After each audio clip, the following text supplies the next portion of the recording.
Welcome to another edition of BTV. And happy first day after spring break. That's right. It is all downhill for us at this point. Graduation will soon be here. Yes, it will. Let's get on with the show.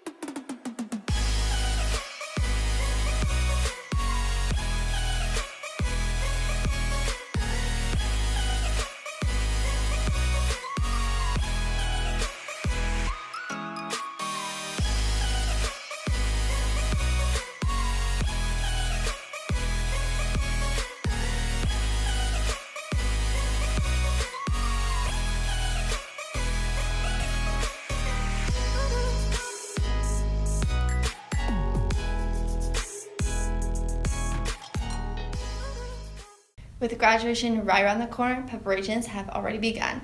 That's right. There is still time to try out to be a graduation speaker. Anyone interested needs to see Miss Hollingsworth. Deadline is this Friday. Although both basketball teams struggled this season, courtwarming was a success. It was an interstellar week. Jory and Lauren have the story. Courtwarming took place on Valentine's Day, but that didn't stop students from attending the varsity games or the dance. I think the dance was since it was informal, I feel like a lot more people attended and they had a more enjoyable time. I had a really good group of friends with me and we were just able to have a good time and jam out. Before the dance, the boys and girls basketball team suffered losses against Lee Summit West. The girls dropped the game 31-56 and the boys 49-63. During the game, I think all of us, since we had a really big crowd, I think all of us were trying to win it for them since it was homecoming, since there were people that came out to support, but unfortunately we couldn't get it. It was kind of tough since we lost, but I got over it quickly because it was fun to watch the guys play and spend time with all my friends at the game, so yeah. Between the boys and girls games, Tatiana Plowman and Nick Green were crowned Queen and King. It was very unexpected, but it was really exciting at the same time. I think I was certainly surprised. I did not really expect to actually win at all. I really expected CJ to win after his phenomenal skit. This is Jory and Lauren for BTV. BSU sponsored a nice wrap-up to Black History Month. Several classes attended the 7th hour event. Brendan and Evan have the story. In celebration of Black History Month, the Black Student Union held a special program on February 27th in the PAC. I kind of stole the idea from another school, and I just thought it would create some excitement for Black history. What I hope to gain from this is everybody understand that learning about Black history does not discredit anyone else's. The step team, choir, and jazz band each performed in 3 voices presented a different time in Black history. I think it's once again a great opportunity for our not only what we do culturally, but for our talents to be shown as well. The program created by Mr. Jazz Rucker provided an opportunity for students to learn more about Black history.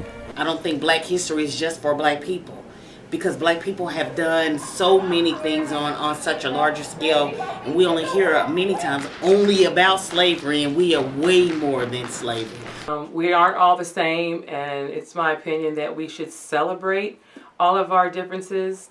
We have a lot of things that are similar, but we have a lot of things that aren't, and it's okay. And so whatever is different, we should all try to celebrate the best of every culture, of everything that makes us great, in the society. The 45-minute program seemed to be a success. Oh, I loved it. I was hyped. I was impressed. I was proud. This is Evan and Brendan for BTV. That looked great. I wish I could have gone. I did learn some things, and the performances were good. Attention Ellison students, the Ink and Quill is looking for your submissions. From inspired artists to gifted writers, the Ink and Quill gives you a chance to show off your hard work. You can submit in 4 simple steps. Step 1, scan the QR code from one of the posters hung around the building. Step 2, click the link on the website. Step 3, fill out the form, and Step 4, hit submit. If you do enter your work, it comes with a free copy of the literary magazine. We look forward to seeing your talented work in the ink and quill. Thank you. Mr. Shane Daniels directed the last play of his North career. Samantha attended Seussical, the musical junior. Seussical the Musical Junior is a colorful, fun-loving musical for all ages and the last theater production of the year.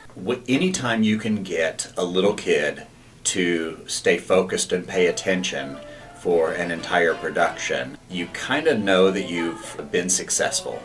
That and the fact that at the end of the show, when the little kids are out front meeting all of the characters and getting photos taken with them and all of the smiles and hugs and high fives, then you know that you've had some success. So I think it was seeing the faces light up and seeing those reactions that is the truest reward. It was neat to know that there were a lot of kids in the audience, and so they looked at the show kind of with wonder and excitement, because it's colorful and it's fun and it's kind of funny and just bright and upbeat. And so it was neat to know that I was making an impression on these kids. Yeah, I feel like every night I was like, I'm here performing for a bunch of people who haven't seen it before, and it's like you have to give your all for every single person who's coming for the first time. So for many seniors, the show was bittersweet. Most of my juniors and seniors that were in this show had started their educational career doing a production of Seussical. And so it was kind of fun for them to go full circle with that experience and perform it again. This is Samantha for BTV. There have been a lot of events lately. There sure has, and we have a lot more. The weekend after spring enrollment conferences, we hosted the robotics first week competition. Jesse and Peyton went to see what the competition was like. Every year there is a first robotics competition. This year was also North's first time hosting the event. So it was a lot of stress on us to host it because we were setting up the practice field, we were doing all this stuff, and we were putting our robot together. So I felt like we did really good for what we were given. Each year the competition changes and evolves. The new game is revealed in January, and then the teams design and build a working robot. I would say it's exciting to see what you can create based on what you're given and see what other people created. Every year we have a new challenge, and new challenge brings new opportunities for us to learn and explore different things that we've never done before. The event is very competitive. I was fairly impressed with our performance actually. We ended up ranking 4th and we got picked by the 2nd seed out of 36 teams, so I was pretty happy about that. We also got a quality award, which basically meant that our robot was able to pretty much stay together even though it had to take all of these beatings from other robots, which is incredible for a week 1 competition. This is Jesse and Peyton for BTV. North isn't the only place hosting events. The Kansas City Zoo held a teddy bear clinic. I was there. The Teddy Bear Clinic is a weekend event held at the Kansas City Zoo once a year, where our guests can bring in their favorite stuffed animal that's been worn out and seen better days. Maybe they're missing a limb, maybe their fur is really old and brown and dirty, maybe they're missing an eye, and we have a group of volunteers here that mend them and fluff them and clean them and make them look like new again.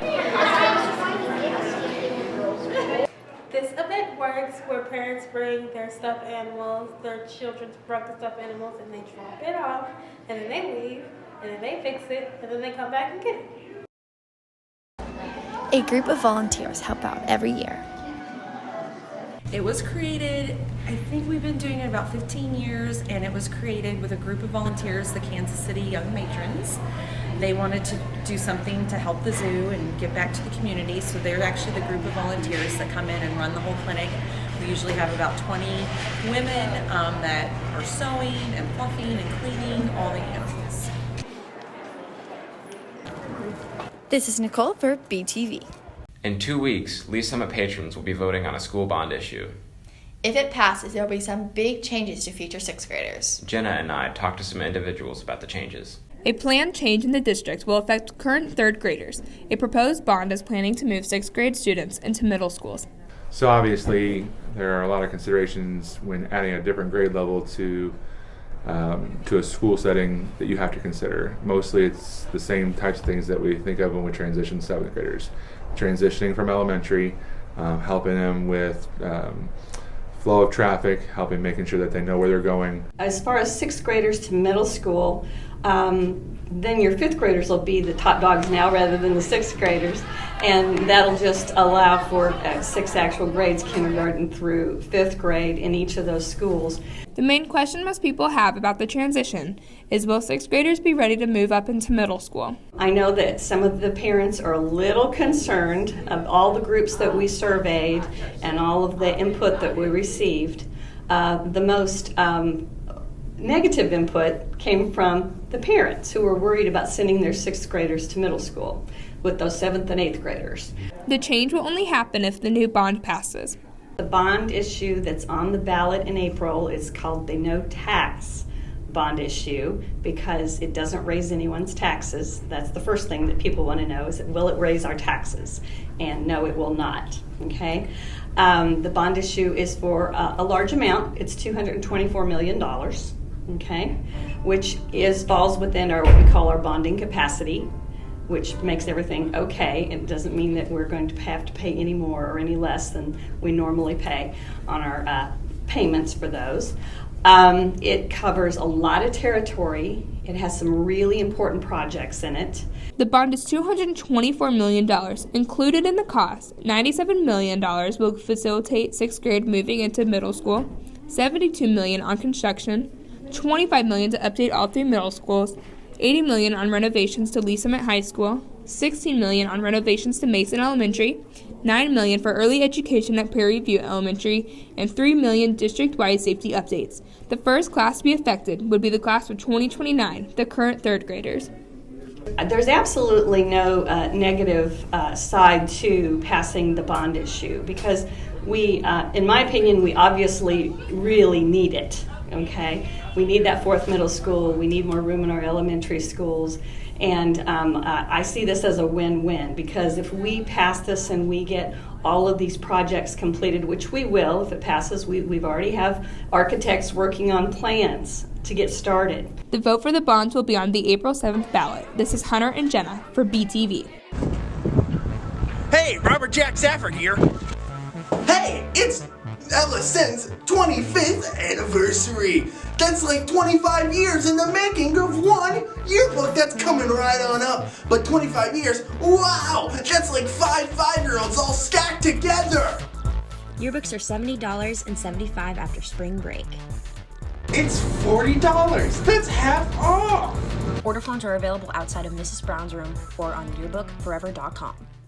With the help of National Honor Society, Coldwater hosted their annual Winterfest. It's an event where they just basically try to raise as much money as possible to fund their activities throughout the year, their staff, their Friends Days, and their backpack programs. NHS was just kind of there to work and volunteering and making the spirit of the night. This year's theme was 70s Game Show with 20 NHS students hosting. They had a Wheel of Fortune game, they had Price is Right, they had the match game where they had local celebrities, including Buddy the Elf and the mayor, come. They had a Family Feud style game, so lots of fun games for the evening. A Piccadilly auction was also held to ignite the evening and raise more money. People would buy rolls of quarters and they would be able to bid on whatever. There was a jersey signed by Patrick Mahomes, a football signed by another Chiefs player, even a 6-night, 7-day trip to Branson that was provided. The night seemed to be a hit for the 300 community members involved. The game show theme allowed for a lot of the people who were in attendance to play games and just enjoy their evening. Everyone was having a fun time. They were playing a lot of games,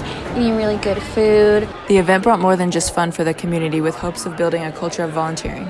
I hope that it allows our students to see just how much generosity there is in this community and how much the community comes together to support an organization like Coldwater that does so much good for the people of Lee Summit.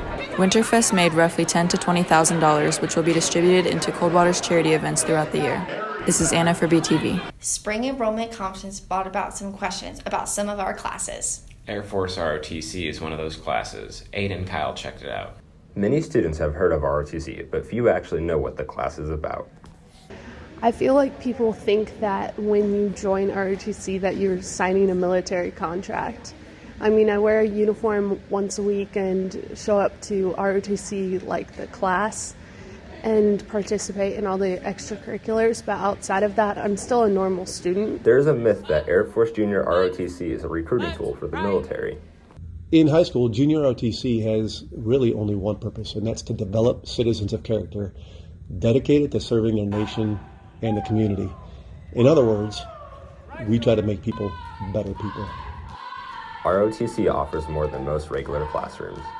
This past year, we went to Scott Air Force Base in St. Louis. Last year, we went to Florida for a week in the middle of January, which was awesome, going to the beach. And then I've been to Whiteman Air Force Base and got to sit in the cockpit of a B-2 bomber. So, since I've been in ROTC, I have 100% gained a lot of leadership skills, a lot of thinking ahead, and a whole bunch of friends. It's created a whole family dynamic for me. Anyone interested in joining ROTC should stop by the ROTC office or the guidance office. This is Kyle and Aiden for BTV. I always thought the only students who want to join the military took ROTC classes. That's a good thing to know, and taking all those class trips will be so much fun. Recently, one of our seniors discovered the best plans can be interrupted. Roscoe and Andrew have the story. Senior Olivia Markham is an award-winning competitive dancer. However, her world was flipped upside down when she was returning from an audition at Point Park University and started experiencing severe back pain. We were actually on college tours. That was kind of her dream, is to go and dance professionally, get a dancing degree. She was getting offers from different schools across the country. At first, doctors thought she had a pinched nerve, a severe muscle strain, or a slipped disc. However, she then started losing function in her legs and developed a fever. Children's Mercy discovered the problem. I got a spinal abscess that was pushing on my spinal cord. It's like fluid and pus up against your spine. The news alarmed the family. A couple of reactions, to be honest with you. First of all, it had been going on for several days, so there's a little relief to understand that there's at least a cause of the problems she's been having. But then to understand what a spinal cord injury means for a 17-year-old dancer, a lot of devastation. Awesome. That she was going to be a paraplegic. They weren't very hopeful, or at least spoke of any certainty of how she was going to walk again, let alone get back to dance. After diagnosing Markham, she was rushed into emergency surgery, where doctors were able to successfully relieve the pressure on her spinal cord. So when I first came into the hospital after surgery, I was completely paralyzed for 3 days. Could not move. After 3 days, my toes started moving, and that was all. Couldn't move myself in a bed or anything like that. Couldn't sit up. The road to recovery has been tough. She does 3 hours of physical therapy each day and spends some time in a pool. But it's been a month, and I'm walking and able to do things that I wasn't expecting to do this soon. The doctor told us that it would take 6 months before I even moved, and it's been a month, so that's crazy. While it's been hard for Markham, her family has been there supporting her. I think there's obviously two sides to it. There's a mental issue of her having to deal with the struggles of rehabilitation and learning to move extremities and walk, and then there's also just kind of the whole physical side of things, where she has to really work very hard for a situation that we all take as being very easy. We don't really think about how we sit up or bend over and pick something up or position yourself in bed. Although Markham might have to take a year off, she does plan on continuing to dance. This has taught me not to take life for granted. Everything happens for a reason, but at the same time it can be taken away from you. This is Roscoe and Andrew for BTV. That is incredible. I'm so glad she's making such great progress. I'm glad too. I can't even imagine what that would be like. Do you have a pet? I do. We have a cat that just showed up in my backyard one day. That's cool. So essentially a rescue animal. So Rena and Ty visited PetSmart to see their adoption weekend. PetSmart holds their pet adoption day every other weekend from 12 to 3 p.m. The main goal of Adoption Day is not just to adopt out, but to educate the public too. A lot of people don't understand how rescues work, and so when they come here and they see these animals, and they'll ask questions, and we're able to educate along with finding homes. Carol Hans and Jacqueline David work with cats and dogs from the Lee Summit Animal Shelter. It takes work to get the animals ready for adoption day. What gets the animals ready for adoption day is a long process sometimes. Many times they come in and quickly they find a home, but other times there's a lot of stress issues. Sometimes there's illness issues. In order to come here, the dogs have to have a rabies shot, but we also make sure the dogs have had all their other vaccinations and heartworm tested. Sometimes the final step can take a while. The final step, though, and I can personally address this myself because that's one of my fosters out there today. He's been in my house for about 4 weeks, and it took that amount of time to get him used to being touched, being handled. By adopting the animals, David and Hans have the same goal. We would like to be gone out of business because there was no need. Lee Summit is probably one of the most fabulous shelters as far as holding on to the dogs until they get rehomed. My favorite pet adoption day experience is watching one go home with their forever family. And this is Ty and Serena for BTV. Prose, my God. I don't submit my essays, poems, and paintings to popular magazines often, but when I do, I submit to the Ink and Quill. Still not convinced? Try it yourself by scanning one of the QR codes around the school. See? It's that easy. Now it's your turn. You won't regret it. Our student magazine is once again looking for submissions. Brayden and Matthew have the story. The Writers' Circle works hard to produce the yearly edition of the Ink and Quill magazine, but the work pays off when dozens of students' works are shared and displayed for the school to see. Well, it's just kind of a group of people who enjoy writing and supporting each other in that. There's a lot of time put into it. We've been working on this since around September. We start taking submissions of different pieces months in advance, and then our editorial staff edits them to get them all the pieces the best they can be. Artists of all kinds are encouraged to submit work to be published. Anyone at Lee Summit North can publish their work in the Ink and Quill. Students, staff members, you don't have to be a member of Writers' Circle, and we take all kinds of writing, so you can be an essayist, a poet, a storyteller, an artist. We also publish artwork created by Lee Summit North students. Submitting work into the Ink and Quill is easy. You can go to our website, which is linked on the Lee Summit North homepage, and there is a simple Google form to fill out. You just give us a link to your work, essentially. I want students to view the Ink and Quill as a place for them to express themselves, to make their voices heard, because there's no other opportunity like this here at North to share your artwork or your writings. This is Brayden and Matthew for BTV. What a great way to have your work recognized. So all the talented students need to submit their work ASAP. Speaking of talented students, 18 of North's finest performed in the annual talent show. Amira and Sam have the story. The PAC came alive at the annual talent show held March 5th. I think everybody did great in the talent show. It's really nerve-wracking to get up in front of your peers and people that you don't know and either you try to do something, sing, dance, play, whatever that may be. So I think everybody did their best. Michelle Ellis had a friend encourage her to be in the show. I always wanted to do the talent show.